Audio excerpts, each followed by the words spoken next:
যে মানুষ এই শহীদের রক্ত না মুছতেই ভিন্ন মত দেওয়া শুরু করেছে।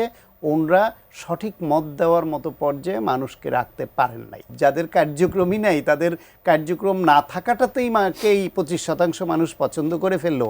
আমাদের প্রেস সচিব তিনি একটু আক্ষেপ করেছেন, আক্ষেপ করে প্রথম আলো যে ধরনের জরিপ করছে সম্ভবত সেটিকে কেন্দ্র করে তিনি এই ধরনের মন্তব্য করেছেন। তিনি প্রশ্ন তোলেন যে জনপ্রিয়তা জরিপ কি ইতিহাস মুছে ফেলতে পারে? আজকে 10% বা 20% সমর্থন পাচ্ছে, এই গণনা কি অর্থবহ? তিনি বলেন যে ফাইয়াজ সহ আন্দোলনে যারা নিহত হয়েছেন সেসব তরুণদের স্মৃতি যখন এখনও তাজা, তখন এই ধরনের জরিপ শহীদদের প্রতি অবমাননার শামিল। আপনি কি এই জরিপগুলোকে অবমাননার শামিল বলে মনে করছেন? যদি প্রেস সেক্রেটারি বা যে কেউ এই জরিপটা যে ফেক সেটা প্রমাণ করতে পারে তাহলে এটা এক ধরনের শাস্তিযোগ্য অপরাধ। কিন্তু যদি জরিপের কার্যক্রম যদি জেনুইন হয়, ফেক না হয়, এটা স্যাম্পল সিলেকশন সহ সব পদ্ধতি যদি সায়েন্টিফিক হয়, তাহলে এই জরিপে কি আসবে সেটা অবমাননাকর কি না এই বক্তব্যই অবান্তর। যদি অবমাননাকর হয়ে থাকে তাহলে বুঝতে হবে যে ওনাদের এই সরকার পরিচালনায় কার্যক্রম এমন পর্যায়ে গেছে যে মানুষ এই শহীদের রক্ত না মুছতেই ভিন্ন মত দেওয়া শুরু করেছে। ওনরা সঠিক মত দেওয়ার মতো পর্যায়ে মানুষকে রাখতে পারেন নাই। এইটা আর আজকে প্রথম আলোর এই জরিপের পরে ওনার এই রিয়াকশন আসছে, আইআরআইয়ের জরিপের পরে তো ওনার এই রিয়াকশন আসে নাই। তখন ভালো লেগেছে যে জামায়াত ইসলামের কি কার্যক্রমকে পছন্দ করে 53% আর বিএনপির কার্যক্রমকে পছন্দ করে 51%। কিন্তু তখন একথাও বলেন নাই যে কার্যক্রম নিষিদ্ধ আওয়ামী লীগের কার্যক্রমকে পছন্দ করছে 25%। তখন এই প্রশ্ন তো তখন তোলেন নাই আইআরআই নিয়ে যে এটা কিভাবে সম্ভব, যাদের কার্যক্রমই নাই তাদের কার্যক্রম না থাকাটাতেই মাকেই 25% মানুষ পছন্দ করে ফেললো। আবার ডক্টর মোহাম্মদ ইউনূসের প্রতি আস্থা 69%, আর ওই সরকারের প্রতি আস্থা 72-73%।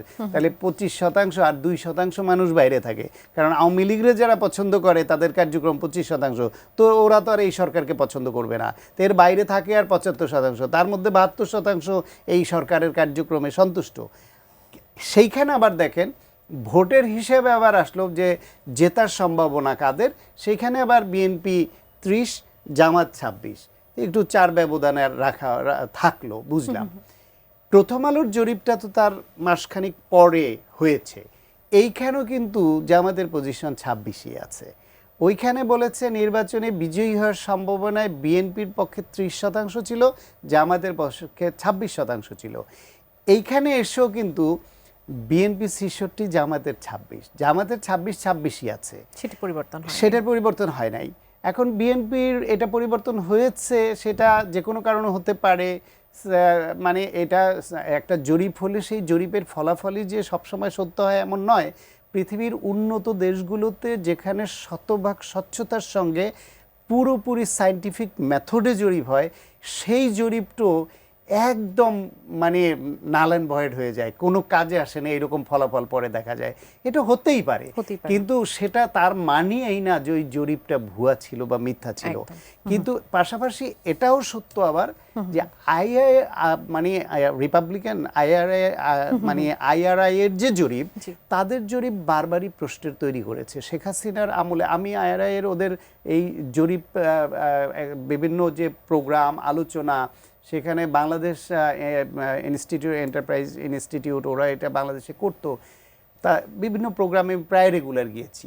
এবং ওই আওয়ামী লীগ আমলে শেখ হাসিনার প্রতি যেরকম তুমুল আস্থাওয়ালা 60-70% পাওয়া যেত, ওই সরকারকে গণতান্ত্রিক বলতো 50%-এর উপরে, সেটা নিয়ে আমাদের প্রশ্ন ছিল যে তাদের বাংলাদেশে যাদের দিয়ে করাচ্ছে জরিপটি, হয় ওইখানে ঘাপলা আছে অথবা স্যাম্পল সিলেকশনের প্রক্রিয়ায় ঘাপলা আছে, কোথাও না কোথাও ঘাপলা আছে। না হলে একটা ইন্টারন্যাশনাল অর্গানাইজেশন বাংলাদেশে কাদের দিয়ে করাচ্ছে যে বারবার এরকম বিতর্কিত বিগত সরকারের সাথে তো বর্তমান অন্তর্বর্তীকালীন সরকারের আইআরআই যে জরিপের কথা বলছেন তাদের কম্পেয়ার কিন্তু আবার একই করেছে 69 এবং 70। এটা দেখে আমার মনে হয়েছে কি যে বিএনপির একজন নেতা ছিলেন, উনি একসময় বিএনপির ছিলেন, তার আগে জাতীয় পার্টিতে ছিলেন, ঢাকারই, এমপি হতেন দল পরিবর্তন করতেন। তো ওনাকে জিজ্ঞেস করেছিল নাকি সাংবাদিকরা যে আপনি এত দল পরিবর্তন করেন কেন? উনি বলছেন না, আমি তো দল পরিবর্তন করি না, আমি সবসময় সরকারি দল করি, তো সরকার পরিবর্তন হয়, এটা তো আমার অপরাধ না।